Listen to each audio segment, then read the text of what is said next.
আসসালামু আলাইকুম ওরহমতুল্লাহি বারাকাতুহু। প্রিয় বন্ধুরা, আশা করি আল্লাহ পাকের অশেষ মেহেরবানিতে আপনারা সকলে ভালো আছেন। সব মানুষের ঘর তিনটি: দুনিয়ার ঘর, কবরের ঘর আর আখিরাতের ঘর। জন্ম থেকে মৃত্যু পর্যন্ত মানুষ দুনিয়ার ঘরে থাকে। দুনিয়ার জীবন খুব অল্প, খুবই অল্প। 40, 50 বা 60 বছর, কিংবা বড়জোর 100 বছর। দুনিয়ার ঘর তৈরির জন্য মানুষের কত চেষ্টা, কত মেহনত, কত দৌড়ঝাঁপ। মানুষ বড় বড় দালান কোঠা তৈরি করে উঁচু উঁচু ইমারত বানায়, ঘরবাড়ি সাজায়, বাগ বাগিচা লাগায়, অথচ মৃত্যুর কথা, কবরের কথা ভুলে যায়। আখিরাতের অনন্ত জীবনের কথা একেবারে ভুলে যায়। কিন্তু মৃত্যু মানুষকে ভোলে না। যখন সময় হয়, এক মুহূর্ত আগেও আসে না, এক মুহূর্ত পরেও আসে না, ঠিক সময়ে এসে হাজির হয়। আল্লাহ বলেন, ফাইজা জাআ আজালুহুম লা ইস্তাখিরুনা সাআতাও ওয়া লা ইস্তাকদিমুন। যখন তাদের মেয়াদ এসে যাবে, তখন তারা না এক মুহূর্ত পিছিয়ে যেতে পারবে আর না এগিয়ে আসতে পারবে। ইদানিং আমরা শুনতে পাই, মানুষ বিমানের ভেতরে চলা অবস্থায় ইন্তেকাল করে, অথচ বিমান চলা অবস্থায় ছিদ্র করলে বাষ্ট হয়ে যায়। দর্শক, অনুমান করুন, মালাকুল মউতের কত ক্ষমতা। তিনি তার বাহিনী নিয়ে বিমানে ঢুকে মানুষের রূহ কবজ করেন, মানুষ তার টের পায় না। সুবহানাল্লাহ। আল্লাহ বলেন, আইনামা তাকুনু ইউদরিকুমুল মাউতু ওয়ালাউ কুনতুম ফি বুরুজিম মুশাইয়াদা। তোমরা যেখানেই থাকো না কেন, মৃত্যু কিন্তু তোমাদেরকে পাকড়াও করবেই। যদি তোমরা সুদৃঢ় দুর্গের ভেতরে অবস্থান করো তবুও। কবির ভাষায়, মরণ থেকে পালাও যদিও সুদূর আকাশ পানে, পালাও সেথায় লাগিয়ে সিঁড়ি। মৃত্যুই মানব জীবনের শেষ নয়। জন্মের মাধ্যমে যেমন মাতৃগর্ভের সংক্ষিপ্ত জীবন শেষ হয়ে দুনিয়ার জীবন শুরু হয়, তেমনি মৃত্যুর মাধ্যমে দুনিয়ার অস্থায়ী জীবনের শেষে আখিরাতের চিরস্থায়ী জীবন শুরু হয়। সে জীবনের শুরু আছে, শেষ নাই। মৃত্যু অবধারিত। মৃত্যু থেকে কারো রেহাই পাওয়ার কোনো রকম সুযোগ নেই। জিন্দেগির এই হায়াত 60 থেকে 70 অথবা সর্বোচ্চ 120 বছর। যারা নাস্তিক, আল্লাহকে অস্বীকার করে, পরকালকে অস্বীকার করে, মিজান, পুলসিরাত, হিসাব নিকাশ, রাসূল, কিতাব, হাসর নাসর, জান্নাত জাহান্নাম, মোট কথা ইসলামের সকল আকীদা, চিন্তা, চেতনা সবকিছু অস্বীকার করে, তারাও কিন্তু মৃত্যুকে অবশ্যই স্বীকার করে। তাহলে পৃথিবীতে একটি বিষয় এমন আছে যাতে কোনো মতবিরোধ নেই, তা হলো মৃত্যু। আল্লাহ ইরশাদ করেন, কুল্লু নাফসিন যায়িকাতুল মাউত। প্রতিটি প্রাণের মৃত্যুর স্বাদ ভোগ করতে হবে। অন্যত্র আল্লাহ ইরশাদ করেন, ওয়াজাআত সাকরাতুল মাউতি বিল হাক্কি। আর নিশ্চয়ই মৃত্যুর যন্ত্রণা আসবেই। আল্লাহ একজন আমরা বলি, খ্রিস্টানরা বলে আল্লাহ 3 জন। নাউজুবিল্লাহ। মুশরিকরা 33 কোটি দেবতায় বিশ্বাসী, কেউ স্বীকার পর্যন্ত করে না। এরকম বিষয়ে মতভেদ আছে, শুধুমাত্র মৃত্যুর বিষয়ে মতভেদ নেই। সকলকে একদিন এই ক্ষণস্থায়ী পৃথিবী থেকে বিদায় নিতে হবে। বেশি বেশি মৃত্যুকে স্মরণ করতে হবে, মৃত্যুর মোরাকাবা করতে হবে।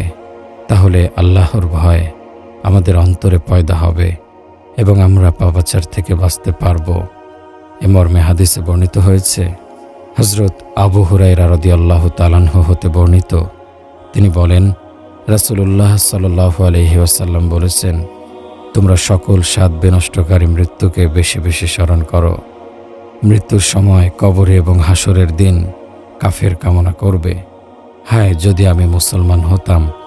এ সম্পর্কে আল্লাহ বলেন, রুবামা ইয়াওয়াদ্দুল্লাযীনা কাফারু লাউ কানু মুসলিমিন।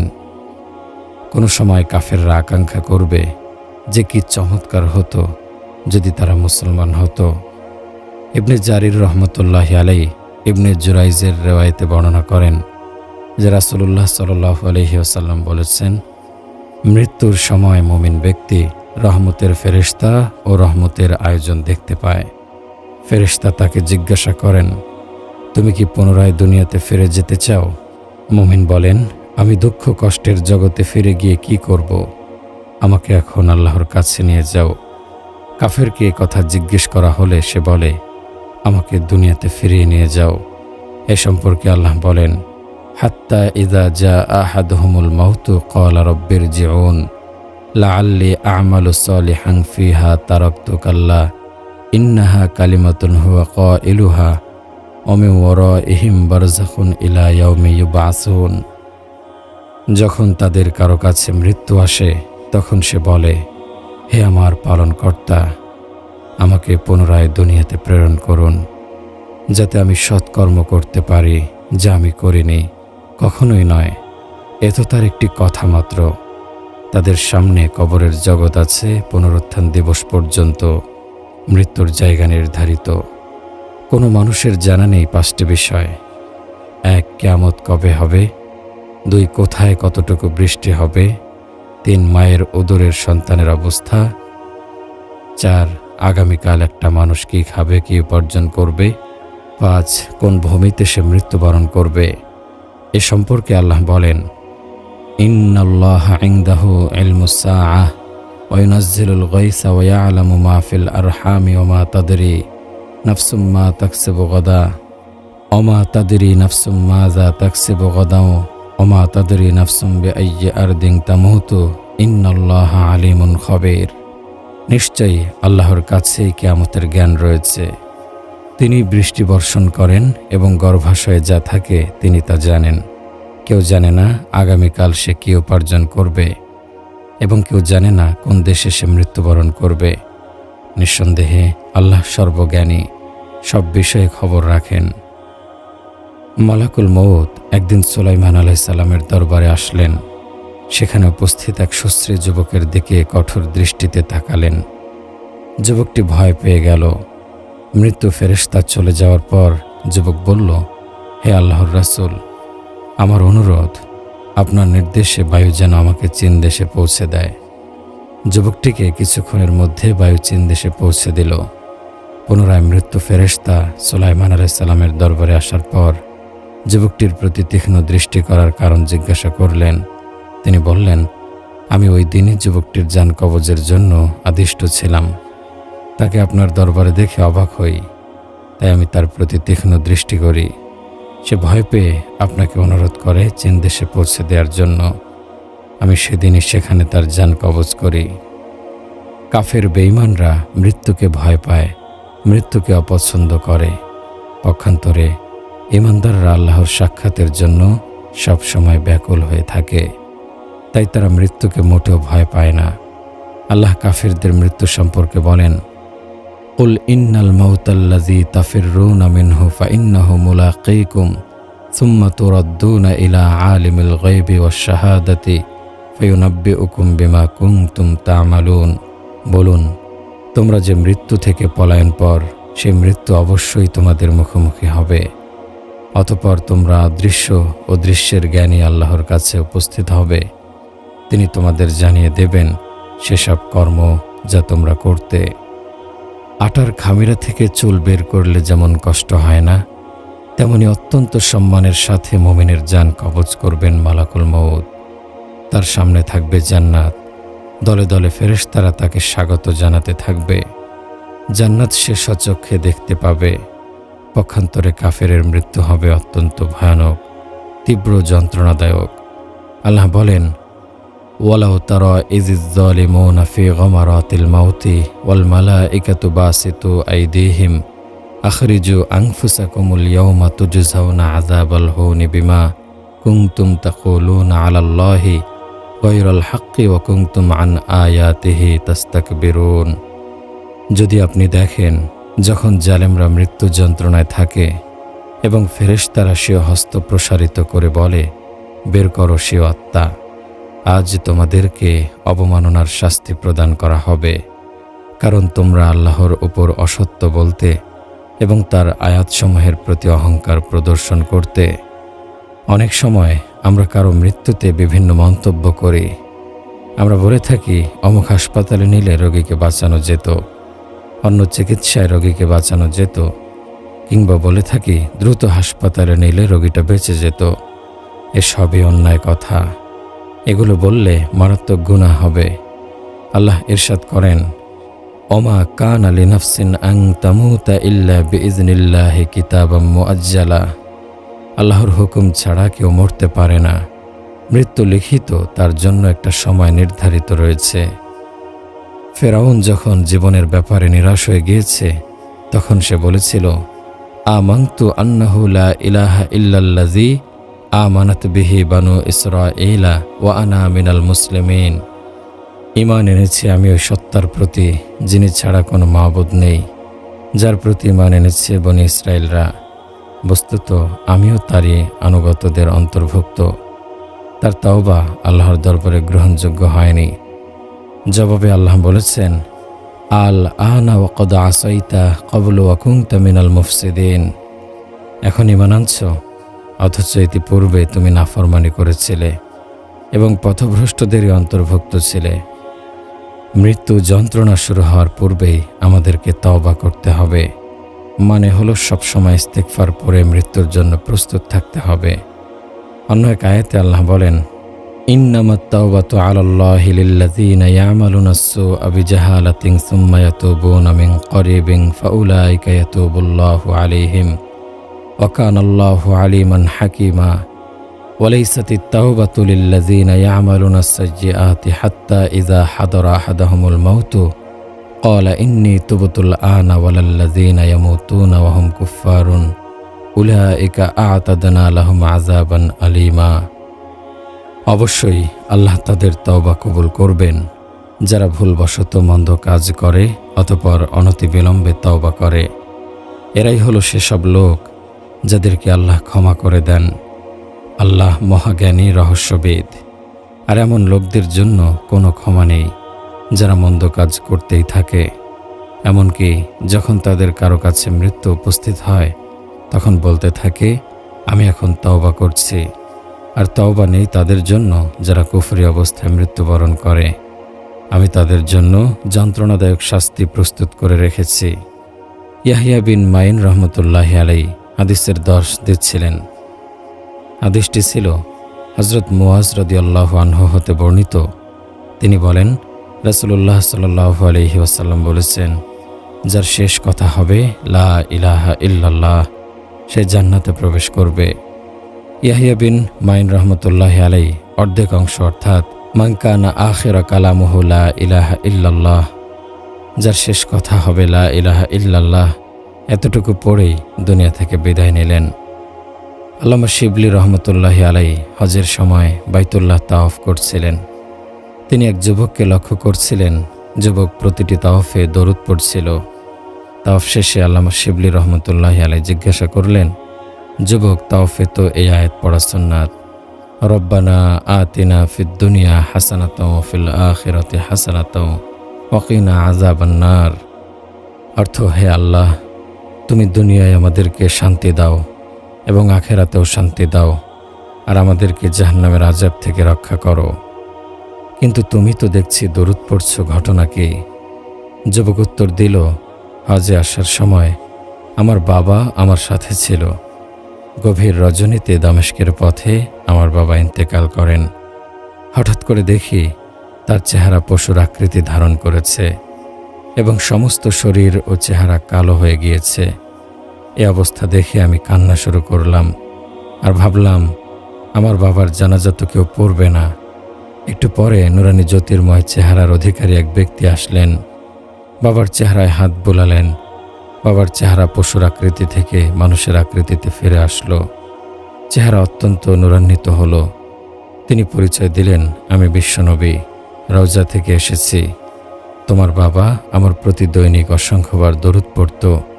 সে কারণে পাপী হওয়া সত্ত্বেও আল্লাহ তার প্রতি করুণা করে আমাকে পাঠিয়ে দিয়েছেন। আল্লাহর নবী নূহ আলাইহিস সালামের 3 সন্তানের মাধ্যমে পৃথিবী আবাদ করেছেন। 3 সন্তান হলো শাম, হাম ও ইয়াসেফ। আমরা সবাই শামের সন্তান। সমস্ত আফ্রিকাবাসী হামের সন্তান, ইউরোপবাসী ইয়াফেসের সন্তান, ঈসা আলাইহিসসালামের কবরের কাছে গিয়ে বললেন, আল্লাহর হুকুমে দাঁড়িয়ে যাও। শাম জিন্দা হয়ে কবর থেকে বের হলেন। ঈসা আলাইহিসসালাম তার সাথে কিছুক্ষণ কথা বললেন, পরে বললেন, যাও কবরে যাও।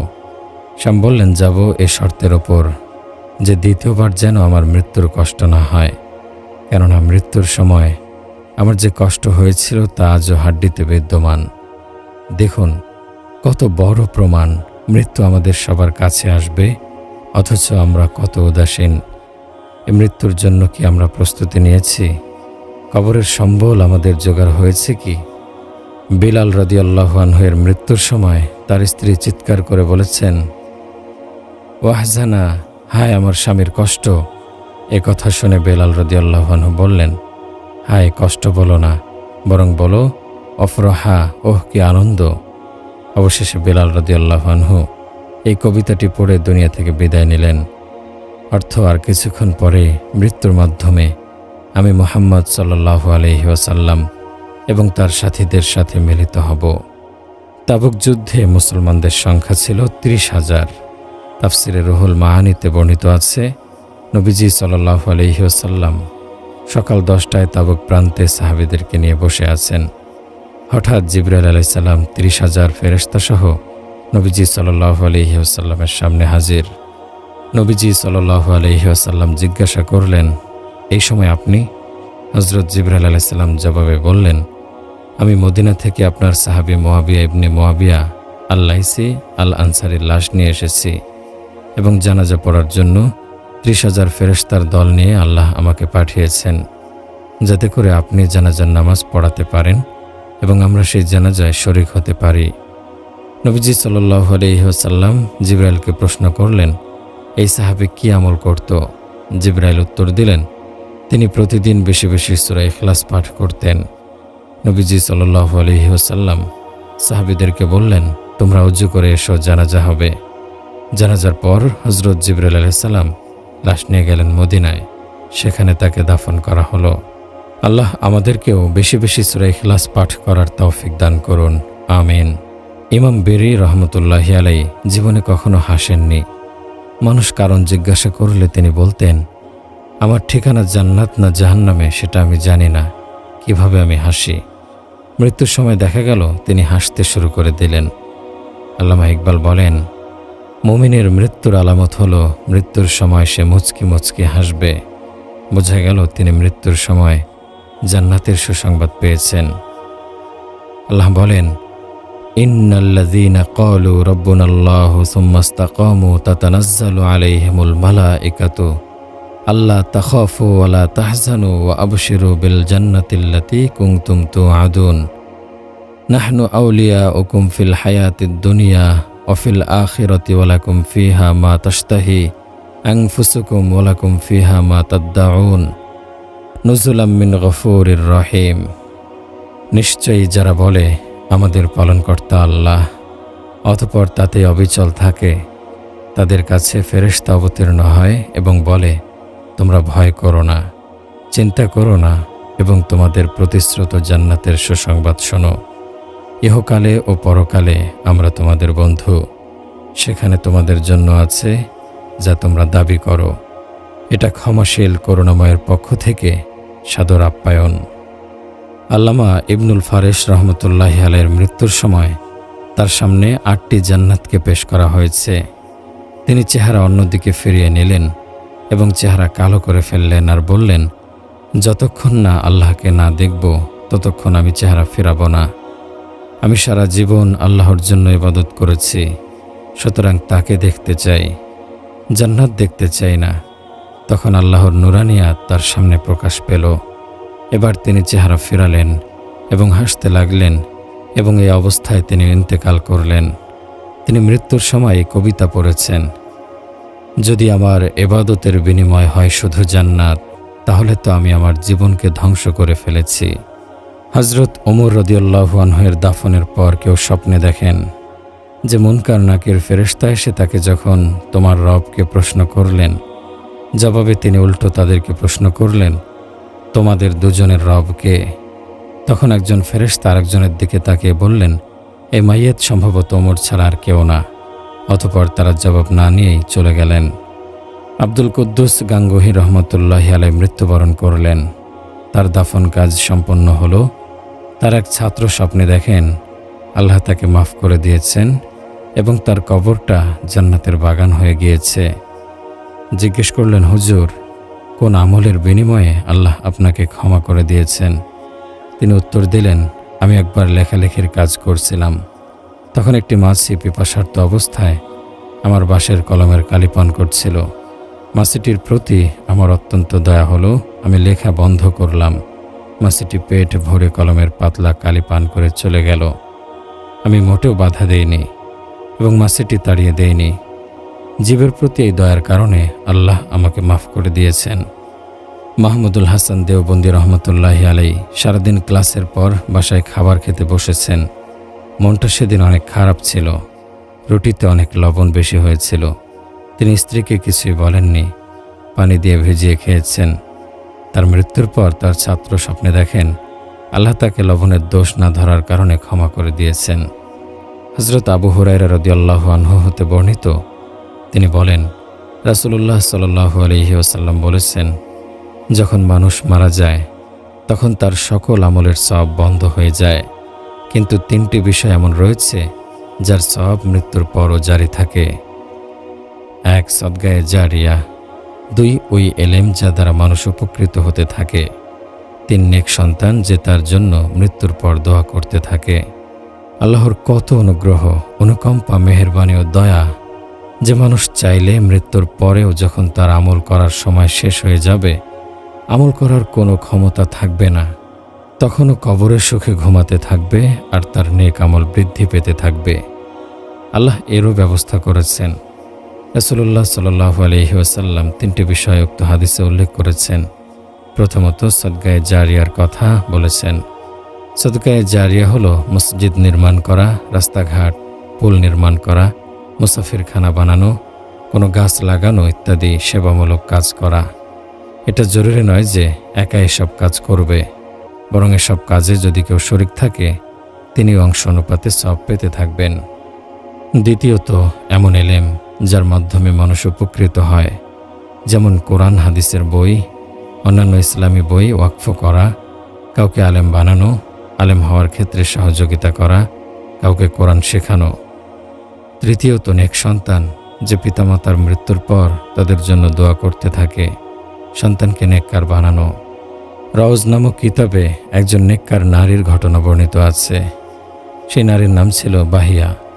তিনি খুব ইবাদত করতেন। যখন তার ইন্তেকালের সময় হলো, তখন তিনি আসমানের দিকে মাথা উঁচিয়ে বললেন, হে পবিত্র রহমানুর রহিম আল্লাহ, আমাকে তুমি অপমান করিও না, কবরে আমাকে অসহায় অবস্থায় রেখো না। যখন তিনি দুনিয়া থেকে বিদায় নিলেন, তখন তার ছেলে নিয়মিত প্রতি জুমার দিন মায়ের কবরের কাছে যেত এবং কোরআন পড়ত। দোয়া দরুদ পড়ে মায়ের মাগফিরাতের জন্য দোয়া করত। একদিন ওই ছেলেটি তার মাকে স্বপ্নে দেখে জিজ্ঞাসা করল, মা, তুমি কেমন আছো?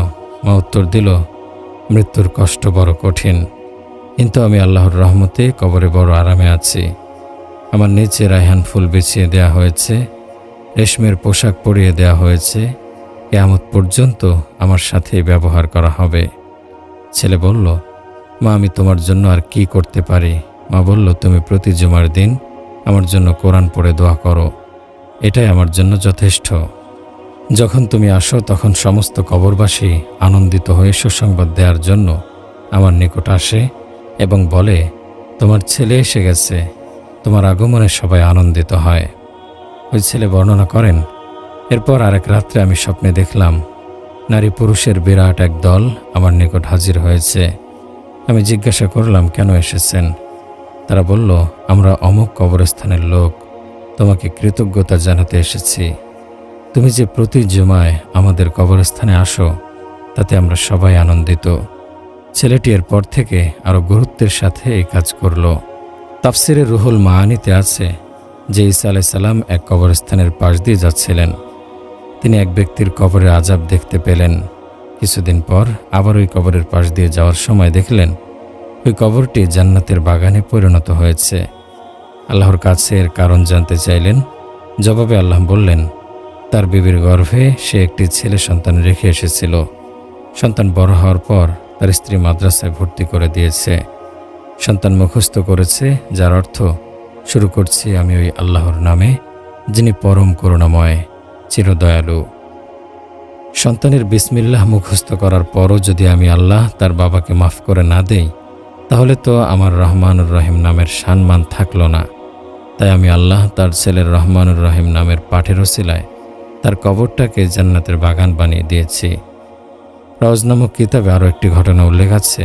হজরত সালেহ মুররি রহমতুল্লাহি আলাই বলেন, আমি একদিন জুমার রাত্রে শেষ অংশে জামে মসজিদে ফজরের নামাজ পড়ার জন্য যাচ্ছিলাম। ভোর হতে অনেক দেরি ছিল। পথে একটি কবরস্থান ছিল। আমি সেখানে একটি কবরের নিকট বসে পড়লাম। সঙ্গে সঙ্গে আমার ঘুম এসে গেল। আমি স্বপ্নে দেখলাম সবগুলো কবর খুলে গেল। সমস্ত মুর্দারা বের হয়ে পরস্পরের সাথে আনন্দ প্রকাশ করছিল এবং কথাবার্তা বলছিল। এক যুবকও কবর হইতে বের হলো। সে ছিল ময়লা কাপড় পরিহিত এবং অত্যন্ত বিষণ্ণ অবস্থায় একপাশে বসে থাকল। কিছুক্ষণ পর আসমান হতে অনেক ফেরেশতা বেহেশতে খাবার ভর্তি অনেক ঝুড়ি নিয়ে কবরের কাছে নেমে এলেন। সবাইকে একটি করে ঝুড়ি দিলেন আর প্রত্যেকেই ঝুড়ি নিয়ে তার কবরে চলে গেল। শুধুমাত্র ওই যুবক খালি হাতে কবরে যাচ্ছিল। আমি তাকে জিজ্ঞাসা করলাম, তুমি এত বিষণ্ণ কেন? তোমার হাতে ঝুড়ি নেই কেন? সে বলল, এই ঝুড়িগুলো ওই সমস্ত হাদিয়া ছিল যা জীবিত লোকেরা নিজ নিজ মৃত আত্মীয় স্বজনের জন্য পাঠিয়ে থাকে। আমার তো কেউ নেই যেভাবে হাদিয়া পাঠাবে। আমার শুধু একজন মা আছেন, তিনি দুনিয়ার ঝামেলায় মশগুল হয়ে আছেন। অন্যত্র বিবাহ বসে স্বামীকে নিয়ে ব্যস্ত থাকেন। আমার জন্য সওয়াব রেশানি করার সময় তার নেই। এই কথা শুনে আমি তার নিকট হতে তার মায়ের ঠিকানা নিলাম। সকালবেলা পর্দার আড়াল থেকে তার ছেলে সম্পর্কে জিজ্ঞাসা করলাম এবং স্বপ্নের কথা তাকে বললাম। সে মহিলা বলল, নিঃসন্দেহে সে আমার সন্তান ছিল, আমার কলিজার টুকরা ছিল। এই বলে সে আমাকে 1000 দিরহাম দিয়ে বলল, আমার চক্ষু শীতলকারী পুত্রের জন্য ইহা সদকা করে দিবেন। এখন থেকে সবসময় আমি তার জন্য দোয়া ও সদকা করতে থাকব, কখনো ভুলব না। হজরত সালেহ মুররি রহমতুল্লাহি আলাইহি বলেন, আমি পুনরায় স্বপ্নে ওই কবরবাসীদেরকে দেখলাম। সেই যুবককে অত্যন্ত সুন্দর পোশাক পরিহিত অবস্থায়, সে খুবই আনন্দিত অবস্থায় আছে। সে আমার দিকে দৌড়ে এসে বলতে লাগলো, হে সালেহ মুররি, আল্লাহ আপনাকে উত্তম বিনিময় দান করুন। আপনার হাদিয়া আমার নিকট পৌঁছে গেছে। আল্লাহ আমাদেরকে বেশি বেশি সদগায়ে জারিয়া করার তৌফিক দান করুন। কোনো ব্যক্তি যদি চায় আমার সন্তান মৃত্যুর পরেও কাজে আসুক, সে যেন তাদেরকে নেককার বানানোর জন্য সাধ্যমতো চেষ্টা করে। আল্লাহ বলেন, ইয়া আইয়ুহাল্লাযীনা আমানু কু আনফুসাকুম ওয়া আহলিকুম নারা, হে ঈমানদারগণ, তোমরা নিজেদেরকে এবং পরিবার পরিজনকে জাহান্নামের আগুন থেকে রক্ষা করো।